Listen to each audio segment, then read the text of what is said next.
আসসালামু আলাইকুম। শুরু করছি এক সমুদ্র প্রেম পর্ব ১৯। লিখেছেন নুসরাত সুলতানা সেঁজুতি। যতটা আনন্দ মজা আর হুল্লোড় করার স্বপ্নে ছিল ইকবাল, তার সব মাটি। কিচ্ছুটি হলো না, বরং সম্পূর্ণ রাস্তায় ধূসরের নিস্তব্ধতা চুপসে রাখল তাদের। পুষ্পর সঙ্গে সেই লুকোচুরি প্রেম প্রেম চোখাচোখি পর্যন্ত হয়নি। মেয়েটার যেন মন খারাপ। সেই যে জানালা দিয়ে বাইরে চেয়েছে আর ফিরেও তাকায়নি। ধূসর ভাইয়ের অন্ধকার চেহারা প্রবল ফেলেছে ওর মনে। এই একই কারণ ইকবালের দুষ্টুমিগুলোকেও মাথা তুলতে দিল না। যেই মেয়ে ধূসরের পায়ে পায়ে ঘোরে লেগে থাকে, পারলে ঝুলে থাকে শার্টের কোনায়, সে ছোট্ট পিওর একটা অস্বাভাবিক প্রত্যাখ্যান তিনটি মানুষকে থমকে রাখলো আজ। ইকবালের গাড়ি থামলো মেইন গেটে। সে আর ঢুকবে না ভেতরে। ধূসর নামলো খুব দ্রুত। ছেলেটা সৌজন্যের বোধ দেখিয়েও ইকবালকে বিদায় জানালো না। নামা মাত্র গটগট করে ঢুকে গেল বাড়িতে। পুষ্প ঢোক গিলে ভীতু কণ্ঠে বলল, পিউয়ের যে আজ কি হবে? ইকবাল বলল, ও হঠাৎ এরকম কেন করলো? জানি না, আমার মাথায় কিচ্ছু ঢুকছে না। শোনো ইকবাল, তুমি যাও এখন, আমি ভেতরে গিয়ে দেখি কি অবস্থা। আচ্ছা, জানিও আমায়। পুষ্প ব্যস্ত পায়ে গাড়ি থেকে নামতে নামতে বলল, আচ্ছা। ধূসরদের গাড়িটা সবার পরে ছাড়ায় পৌঁছলো সবশেষে। যে যার ঘরে গেলেন বিশ্রামের জন্য। শুধু মিনা বেগম ঢুকলেন রান্নাঘরে। তাকে দেখে রুবাইদাও হাত মুখ ধুয়ে নেমে এলেন। বাসায় এতদিন না থাকায় প্রচুর কাজ জমেছে। মিনা বেগম এতদিনে নোংরা হওয়া আমজাদ আর তার কাপড়গুলো ঝুড়িতে ফেললেন। কাল বুয়া এসে কেচে দেবে। এর মধ্যে ধূসর বাড়িতে ঢোকে। হাঁটা পথে শুধায়, পিউ কোথায়? তিনি বললেন, ঘরে। বলল পড়তে বসবে, কেউ যেন বিরক্ত না করে। ধূসর অমনি দাঁড়িয়ে গেল। পিছন ফিরে তাকাতেই মিনা বেগম বললেন, আমিও অবাক হয়েছি পরাচোর মেয়েটা এত আগ্রহ দেখে। যেখানে এত পথ জার্নি করে এসে সবাই বিছানায় চিটপটং হয়ে গেল, সেখানে সে কিনা পড়বে এখন? ভাবা যায় বলতো? রুবাইদা বেগম বললেন, ওর তো পরীক্ষা আপা, তাই পড়ছে। তুমি যতটা বলো পিউ ততটা ফাঁকি দেয় না। আর এরকম পড়েও ভালো রেজাল্ট করছে যখন, তখন সমস্যা কোথায়? তুই আর ওর হয়ে কথা বলিস না ভাই। সব সময় আগের রাতে পরে পরীক্ষা দিতে যায়। তাও কিভাবে অত নাম্বার পায় আল্লাহ মালুম। নির্ঘাত স্যারগুলো একটা খাতাও ভালো করে দেখে না। রুবাইদা বেগম কথাটা হেসে ফেললেন। নিজের মতো আরও কিছু সাফাই গাইলেন পিওর নামে। কিন্তু শক্ত হয়ে রইল ধূসর। সিঁড়ির হাতলে রাখা হাতটা আর দৃঢ় হলো। বুঝতে বাকি নেই পিওর নিষেধাজ্ঞার উদ্দেশ্য। কেউ যেন বিরক্ত না করে, এই লাইনটা শুধুই তার জন্য, তাই তো? ধূসর যতটা ক্ষিপ্ত ছিল তার থেকেও অত্যাধিক রাগ মুহূর্তেই ঝাপটে ধরল শরীর। ললাটে শিরা সমূহ ফুঁসে ওঠে। রক্ত উত্তপ্ত জলের ন্যায় টকবক করল। তারপর শব্দ করে করে সিঁড়ির এক এক ধাপ বেয়ে চলল সে। পিওর দরজার সামনে এসে থামল ধূসর। দৌড় ভেতর থেকে বন্ধ দেখে ক্রুদ্ধ আরও চড়ে বসে। টমাটে নাকের ডগা ফুলে ওঠে। পিউ চেয়ারে বসা, মাথাটা টেবিলে। আচমকা দরজার ধ্রিম ধ্রিম শব্দে কলিজা ছলাৎ করে লাফিয়ে ওঠে। চমকে দরজার দিকে তাকালো সে। হুলস্থুল করা ঘাতের শব্দ কানে স্পষ্ট। পিউয়ের বড় বড় চোখ নিবদ্ধ সেখানে। পর মুহূর্তে নিভে এলো দৃষ্টি। চোখ ফিরিয়ে আনলো সে। আবার আগের মতো দুহাত জড়ো করে টেবিলে রাখে। মাথাটা এলিয়ে দেয়। ধূসরের হাতের তালু লালিত, যেন চামড়া ফেটে রক্ত আসবে বাইরে। দাঁত কপাটি এই একই জায়গায় এসে মিশেছে। পুষ্প গুটিসুটি মেরে পিছনে দাঁড়িয়ে। চেহারার শঙ্কা আতঙ্ক। দরজা ধাক্কানোর শব্দ জোরালো হলো আরও। একে একে পৌঁছে গেল বাড়ির প্রতিটি কোণায়। উচ্চ শব্দে নিচ থেকে ছুটে এসেছেন মিনা, রুবাইদা। বাকিরাও বেরিয়ে এলো ঘর থেকে। পিছনে ভিড় জমল, অথচ নিরুদ্বেগ। ধূসরের এলো গেল না। সে অধৈর্য বিক্ষিপ্ত তদারতি করে যাচ্ছে। কেন দরজা খুলছে না? পিউ কেন? আফতাব শিকদার চশমা চোখে দিয়ে বের হলেন। ছেলেকে বললেন, কি ব্যাপার, এভাবে দরজা ধাক্কাচ্ছ কেন? কি হয়েছে? ধূসর জবাব দিল না। একবারও ঘুরেও দেখল না বাবাকে। মিনা বেগম বুঝতে না পেরে বললেন, ও ধূসর, কি হয়েছে রে বাবা? পিউ কিছু করেছে? পুষ্প চোরের মতো চুপটি করে দাঁড়িয়ে। ঘটনা আদ্রপ্রান্ত তার অবগত, তবুও একটু শব্দ করছে না। বাড়ির প্রত্যেকে ধূসরের কাণ্ডে একে অন্যের মুখ চাওয়াচাই করল। ভাবল, হয়তো পিউ কিছু করেছে।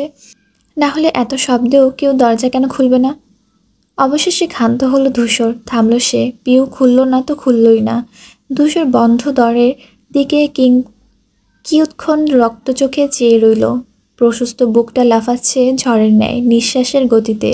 সে ক্ষুব্ধ নজরে শেষবার তাকিয়ে হনহন পায়ে নিজের ঘরে গেল। ধরাম করে দরজা লাগালো। উৎকট শব্দে কেঁপে উঠল রিক্ত থেকে রাদেব। আমজাদ শিকদার ওয়াশরুম থেকে বের হয়ে চটজলদি বাইরে এলেন। মেয়ের ঘরের সামনে বাড়ির সবাইকে দেখে তব্দা খেয়ে গেলেন। বললেন, কি হয়েছে এখানে?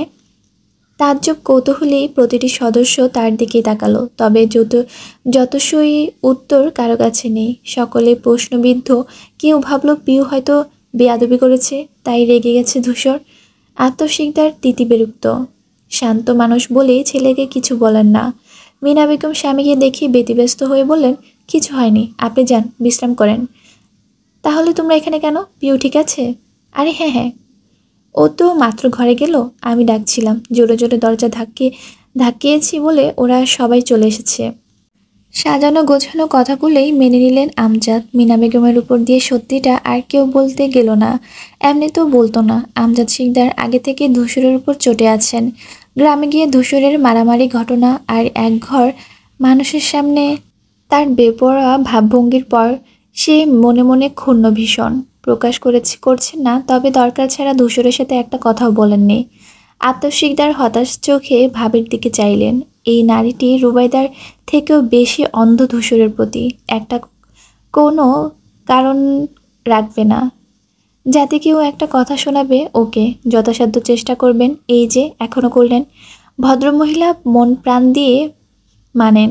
একটা সুখী পরিবারের মূল মূল মন্ত্রই হলো একে অন্যের দোষ ঢেকে রাখা। আনিস ঘরে ফিরে এলেন। শরীর ক্লান্ত, আপাতত কিছু নিয়ে মাথা ঘামানোর শক্তি নেই। কাল থেকে আবার অফিসে ছোটাছুটি। একে একে সবাই ফিরে গেল কামরায়। সাদিফ বাড়িতে ছিল না। মাঝপথে গাড়ি থেকে নেমে অফিসে গিয়েছে। সেদিনের হারানো ডকুমেন্টসগুলো সমাধানের জন্য তাকেই দরকার। ছেলেটা সামান্য বিশ্রাম অবধি পায়নি। মিনা বেগম রুবাইদার দুজনেই দাঁড়িয়ে থাকলেন। রুবাইদা চিন্তিত কণ্ঠে বললেন, কি হলো ব্যাপারটা? ছেলেটা এমন করলো কেন? কি আর হবে, হয়তো দেখছিল পিউ সত্যি পড়তে বসেছে কিনা, আর ওটাও ভয়ে দরজা খুলিনি। দেখেছিস, ফাঁকে ব্যস্ত তাই। দুজন সরল সহজ রমণীর আলাপের মাঝে পুষ্প ঘরের দিকে পা বাড়ালো। মনে মনে বলল, আল্লাহ বাঁচাইছে তোমাদের সরল বানিয়ে, না হলে কি হতো। ধূসর ভাই যা খেপেছেন, কখন শান্ত হবে আল্লাহ জানে। কে যে এরকম করেছিস পিউ। পিউর দরজা খোলা হলো যখন ধূসর বাড়িতে নেই। দুপুরে খেলো না, কয়েকজন হাজার ডেকেও তাকে পায়নি। ভেতর থেকে উত্তর পাঠাচ্ছিল, পরে খাবে বলেছে। ধূসর আসার আগে আগে খেতে গেল। একেবারে সামান্য ভাত মুখে দিয়ে আবার রুমে ঢুকে যায়। ফের দরজা লাগাতে গেলেই পুষ্প এসে সামনে দাঁড়ালো। থেমে গেল পিউ। সে নরম কণ্ঠে প্রশ্ন করলো, কি হয়েছে তোর? পিউ অনবরত জবাব দেয়, কিছু না। কিছু হলে আমাকে বল, আমি সব ঠিক করে দিব। পিউ দুর্বোধ্য হেসে বলল, হলেই না ঠিক হতো? যেখানে কিছু হলোই না, সেখানে আর কি করবে? তুই বড়দের মতো কথা কি করে বলছিস? বড় হয়ে গিয়েছি বলছিস? পুষ্প দরজা ছেড়ে ভেতরে ঢুকলো। বোনের গাল ধরে মোলায়েম সুরে বলল, তোর কি মন খারাপ পিউ? পিউর ভেতরটা হু হু করে ওঠে, অথচ চোখ শুকনো। মিহি হেসে মাথা নাড়ল। পুষ্প বলল, ধূসর ভাই দুপুরে ডাকলো, বের হলি না কেন? এমনি, পরীক্ষার 4 দিন বাকি, একটু পড়ি। পুষ্প অবাক হলো। পরক্ষণে স্বাভাবিক হয়ে বলল, পর, আমি আজ তোর সাথে ঘুমাবো। না, আমি শব্দ করে পড়বো, তোর ঘুম হবে না। পুষ্প বিষয়টা আর চাপা দিতে পারে না। চোখ ফেটে বেরিয়ে আসে তার স্পষ্ট ছাপ। এই মেয়েটা তার সঙ্গে ঘুমাবে বলে প্রত্যেকটা দিন বায়না করে, সেই তো নিতে চায় না। রাত জেগে ইকবালের সাথে ফোনালাপ জন্য নেয় না, তবে অজুহাত দেখায় পিউয়ের ঘুম ভালো না বলে। অথচ আজ সে নিজে যেচে এলো, পিউ মানা করছে। পিউ ঠান্ডা সুরে বলল, তুই এখন যা আপু, আমার পড়তে বসতে হবে, না হলে দেরি হয়ে যাবে। পুষ্পর মুখটা ছোট হয়ে আসে। এইবার সে শতভাগ নিশ্চিত পিওর কিছু একটা হয়েছে। নির্ঘাত কষ্ট পেয়েছে কিছু নিয়ে, কিন্তু এত দুঃখ পেলে চেপে রাখার মানে নেই। হাত পা ছড়িয়ে কাঁদে, বলেও দেয় সরাসরি, অভিযোগ জানায়। তাহলে হঠাৎ কি হলো? সকালবেলা নাস্তার টেবিলে এসে ধূসর থমকালো। সবাই আছে, পিউ নেই। সবসময় বসার চেয়ারটা ফাঁকা। পরপর স্বাভাবিক হলো সে। ভাবলো আসবে হয়তো। উঠোনে উঠিনি এখনো। আজ অবধি তাকে ছাড়া মেয়েটা সকালে খেয়েছে নাকি? ধূসর এগিয়ে এসে চেয়ার টেনে বসে। রুবাইদা বেগম প্লেটে নাস্তা বেড়ে দিলেন। গ্লাসে ঢাললেন তাজা ফলের রস। ধূসর চুমুক দিতে দিতে আর চোখে সিঁড়ির দিকে তাকালো। পিউয়ের ছায়ারও দেখা নেই। ধূসর শরবত মুখের সামনে ধরলেও খেতে পারল না, রেখে দেয়। পাশে পড়ে থাকা খালি চেয়ারটা দেখে বিশ্রী অনুভূতি হয়। স্যান্ডউইচ হাতে তুলেও নামিয়ে রাখে। ওইটুকু সময় কয়েকবার তাকালো সিঁড়ির দিকে। এই বুঝি পিউ নামছে, কিন্তু না, মেয়েটার খোঁজ নেই। এমন তো কখনো হয়নি। এই বাড়িতে এত ভোরে মিনা, রুবাইদা আর সুমনার পর পিউই উঠে, শুধুমাত্র ধূসরের সাথে দিন শুরু করার আশায়। নামাজ শেষে ঘুমোয় না, বসে থাকে, অপেক্ষা করে। চেয়ার টেনে মুছে মুছে রাখে ধূসর ভাই পাশে বসবে বলে। সারাদিন দেখবে না, এই একটু সময় কাছে পাবে বিধায় যে মেয়েটা এতটা মুখিয়ে থাকে, সে আজ এলো না। এতক্ষণে না, ধূসর ঢোক গিলল। খাবারে আজ নামবে না গলা দিয়ে। আফতাব লক্ষ্য করলেন ছেলেকে, জিজ্ঞেস করলেন, খাচ্ছ না কেন? ধূসর বাবার দিকে তাকায়, আরেকবার চোখ বোলায় সিঁড়ির দিকে। শেষমেশ উঠে দাঁড়ায়, বসে থাকে। মিনা বেগম বললেন, কি হলো? খাবো না। ওমা, কেন? বসছিস যখন। কথা সম্পূর্ণ করতে দিল না ধূসর। লম্বা পায়ে বাড়ি ছাড়ল। বাড়ির লোকের জিজ্ঞাসু চোখ মুখ তোয়াক্কা পেল না সেখানে। পিউ চাপানো দরজা ঠেলে ভিতরে উকি দিল। পুষ্প গভীর ঘুমে মগ্ন। সে পা টিপে টিপে ঢুকলো ভেতরে, সোজা চলে গেল বারান্দায়। দেয়াল ঘেঁষে দাঁড়িয়ে উকি দিল নিচে। ধূসর বাইক ছুটিয়ে বেরিয়ে গেল কেবল। ওই তো পেরিয়ে যাচ্ছে গেট। পিউ দাঁড়িয়ে রয়, এক ধ্যানে চেয়ে চেয়ে দেখে তার প্রাণপ্রিয় ধূসর ভাইকে। ধূসর আক্রোশের পরপর 4টে ঘুষি বসালো দেয়ালে। আঙ্গুলের চামড়া ছিলে গেল। তবুও এক চুল রাগ কমল না। আবার ঘুষি দিতে গেলে ইকবাল হকচকিয়ে হাতখানা টেনে ধরল। আর্তনাদ করে বলল, কি করছিস, পাগল হলি? ধূসর হিসফিস করছে, অথচ শান্ত কণ্ঠে বলল, হাত ছাড়। ধূসর, মাথা ঠান্ডা কর, রাগ কমা। নিজেকে আঘাত করলে লাভ হবে? ধূসর তাকালো। তুই ভাবতে পারছিস ইকবাল, আমি ডাকলাম পিউ এলো না। আমি দরজা ধাক্কাচ্ছি, বাড়ির সবাই জড়ো হয়ে গেল, কিন্তু ও খুলল না। রাতে পর্যন্ত বের হয়নি, সকালে খেতে আসেনি, কাল থেকে একবার আমার দিকে তাকায়নি। কথা তো বলা দূরের কথা। কথাগুলোর শুরু আক্রোদে হলেও শেষ দিকে গলা বুঝে এলো ধূসরের। প্রতিটা বাক্যে মন কষ্টে ক্লেশ দুঃখ পরিষ্কার। ইকবাল নিরাশ শ্বাস টেনে বলল, এইটুকুতেই তার কষ্ট হচ্ছে? তাহলে ভাব, গত 3 বছর ধরে মেয়েটা কতটা কষ্ট পেয়েছে, কতটা ধৈর্য ধরেছে তোর আশায়, তোর অপেক্ষায়। ধূসরের রুষ্ট অভিব্যক্তি শিথিল হয়, অক্ষিপটে কোমলতা ছড়ায় নিমিষে। অনেকক্ষণ চুপ করে থেকে বিচলিত নিস্তব্ধ কণ্ঠে শুধালো, পিউ বদলে যাচ্ছে না তো ইকবাল? গেলে যাচ্ছে, সমস্যা কি? ধূসর বেকুল চোখে তাকায়। ইকবাল উদ্বেগহীন গলায় বলল, আরও চুপ করে থাক, অপেক্ষা কর সময়ের। আর এদিকে পিউ পাল্টে যাক, তারপর অন্য কাউকে বিয়ে করুক। এতটুকু শুনতেই ধূসর ধমকে উঠল, চুপ, চুপ কর। ইকবাল থামল, তবে হাসল। ধূসরের অবস্থা, তার দুঃখ পাওয়ার কথা, অথচ দাঁত মেলে হাসছে সে। ধূসর হাঁসফাঁস করে বসে পড়ল চেয়ারে, হাঁটুতে ঝুঁকে মাথা চেপে ধরে বলল, পানি আনতো। ইকবাল ঠোঁট টিপে হাসতে হাসতেই বাইরে গেল। কাউকে একটা হুকুম দিল পানি নিতে। ধূসর মাথা নুয়ে বসে রইল ওভাবেই। হঠাৎ কিছু একটা ভেবে সোজা হলো।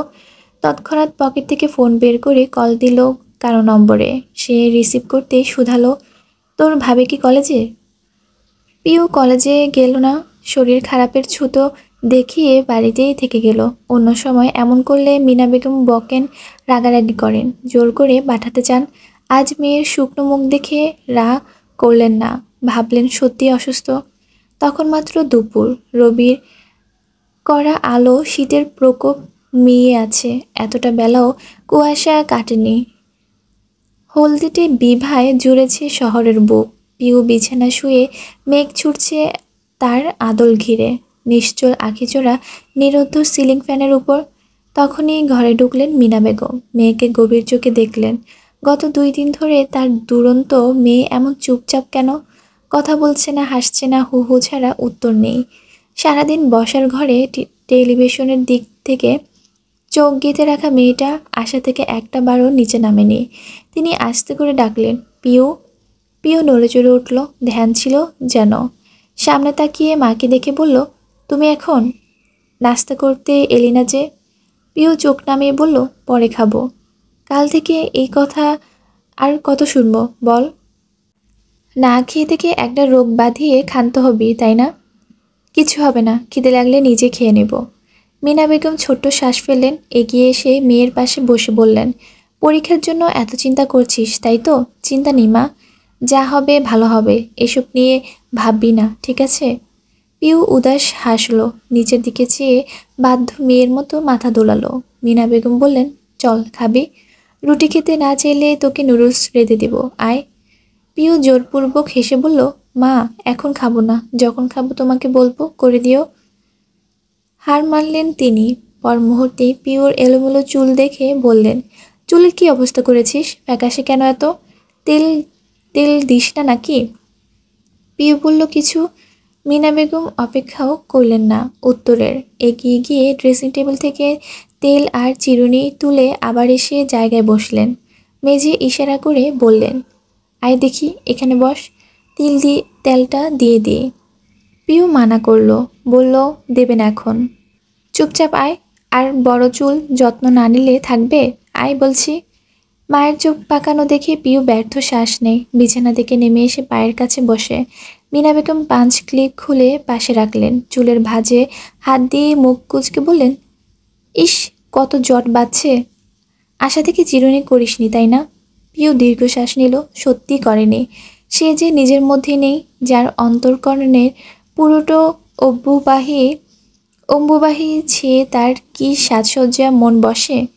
মিনা বেগমের হাতের তালুতে তেল ঢেলে চুলে ঘষলেন প্রথমে।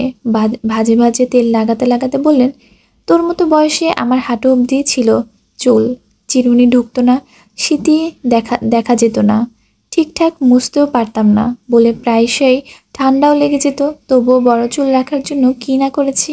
আর তোরা চুলের যত্ন নিস না, তেল দিস না, মাসের পর মাস কাটছে, তোরা ছোট করে রাখিস, কি লাভ এতে?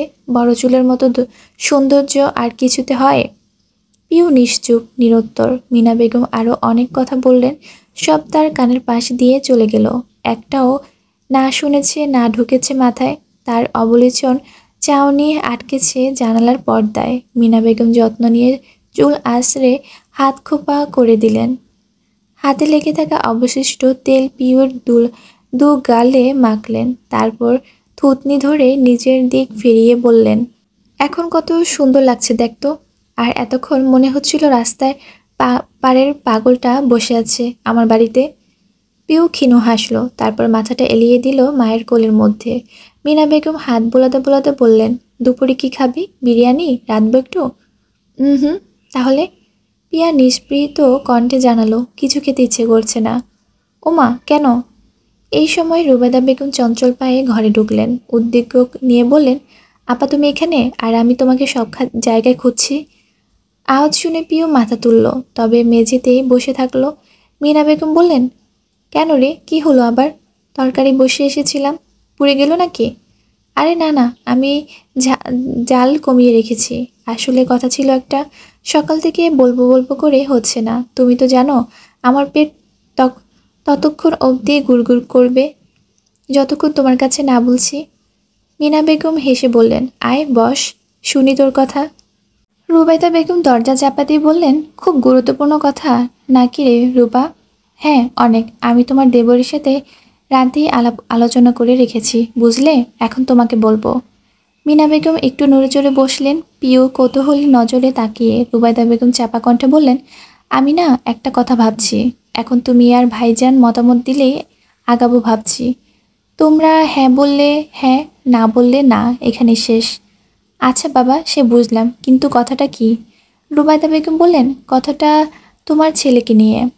পিউ আগ্রহ ভরে তাকালো। মিনা বেগম শুধালেন, ধূসর কি করলো? রুবাইদা বলার পূর্বে পিউর দিক নেত্রপাত করলেন। সচেতন কণ্ঠে বললেন, পিউ যা, তুই কাউকে বলবি না তো? পিউ জানালো, না মেজুমা। মিনা বেগম অধৈর্য কণ্ঠে বললেন, ধূসর কি করেছে বল? আরে না, কিছু করেনি, তবে দেখছো দেখছো তো কেমন ভব ঘুরে বাড়িতে থাকে না, রাত করে ফিরে, নিজের দিকে খেয়াল নেই, কারো কথা শোনে না, চিন্তা হয় না বলো? হ্যাঁ, সে তো হবেই, আবার রাজনীতি করছে, কতদিকে সামলাবে বল? হ্যাঁ, এই জন্যে চাইছি ওর বিয়ে দিব, একটা লাল টুকটুকে বউ আনবো বাড়িতে, বউয়ের টানে হলেও সে বাড়িমুখো হবে, তাই না?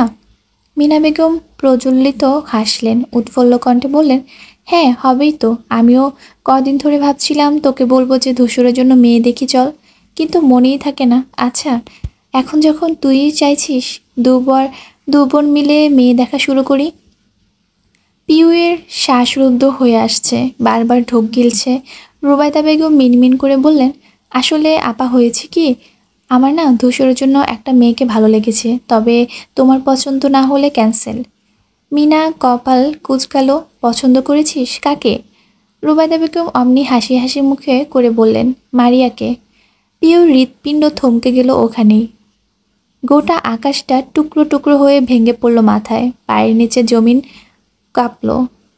ঘোলা নেত্রযুগল বিস্ময়কুল হয়ে চেয়ে রইল তাদের দিকেই। মিনা বেগম অবাক হয়ে বললেন, মারিয়া, হঠাৎ ওকে পছন্দ করলি যে? আগেই পছন্দ হয়েছিল, কিন্তু বলিনি, তারপর আবার ধূসরের মুখে ওসব শুনে এত মায়া হলো। মেয়েটার কত কষ্ট, আমাদের বাড়ি এলে সুখেই থাকবে, সে থাকবে, কিন্তু ধূসর, ও তো রাজি হবেই। দেখো আপা, ছেলে যতই বলুক, আমার মনে হচ্ছে মারিয়ার প্রতি ওর কিছু একটা আছে। না হলে রাজনীতিতে কত মানুষ আহত হয়, মারা যায়, সবার পরিবার রেখে মারিয়াদের পরিবারই খেয়াল কেন রাখবে? কেন ওকেই আনবে পিউর টিচার হিসেবে বলো? আর বিয়ে বাড়িতেও দেখলাম, অনেকবার লক্ষ্য করেছি আমি, ওদের মধ্যে খুব মিল।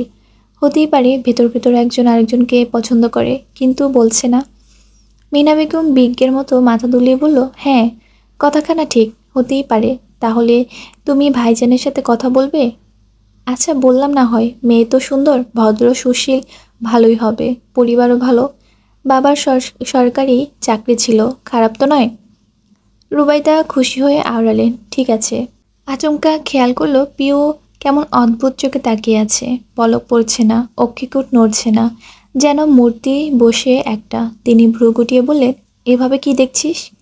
পিওর হুঁশ এলো, চোখ নামিয়ে দুদিকে মাথা নাড়ল, বোঝালো কিছু হয়নি। রুবাইদার বেগম সুদীর্ঘ হেসে বললেন, মারিয়াকে ভাবি হিসেবে পছন্দ হয় পিউ? তোর ধূসর ভাইয়ের সাথে মানাবে না? পিউ চোখ খিচে বুঝে ফেলল, বুকের মধ্যে তলোয়ার দিয়ে হৃদয়টা কেটে আনলেও এতটা ব্যথা লাগতো না, এতটা যন্ত্রণা হতো না, যতটা অনুভূত হলো এই এক প্রশ্নে। মার্বেল মেঝেতে চোখ রেখেই সে আবার মাথা দোলালো, বক্ষে বয়ে যাওয়া ঝড় তুফান এড়িয়ে আওড়ালো, খুব ভালো মানাবে।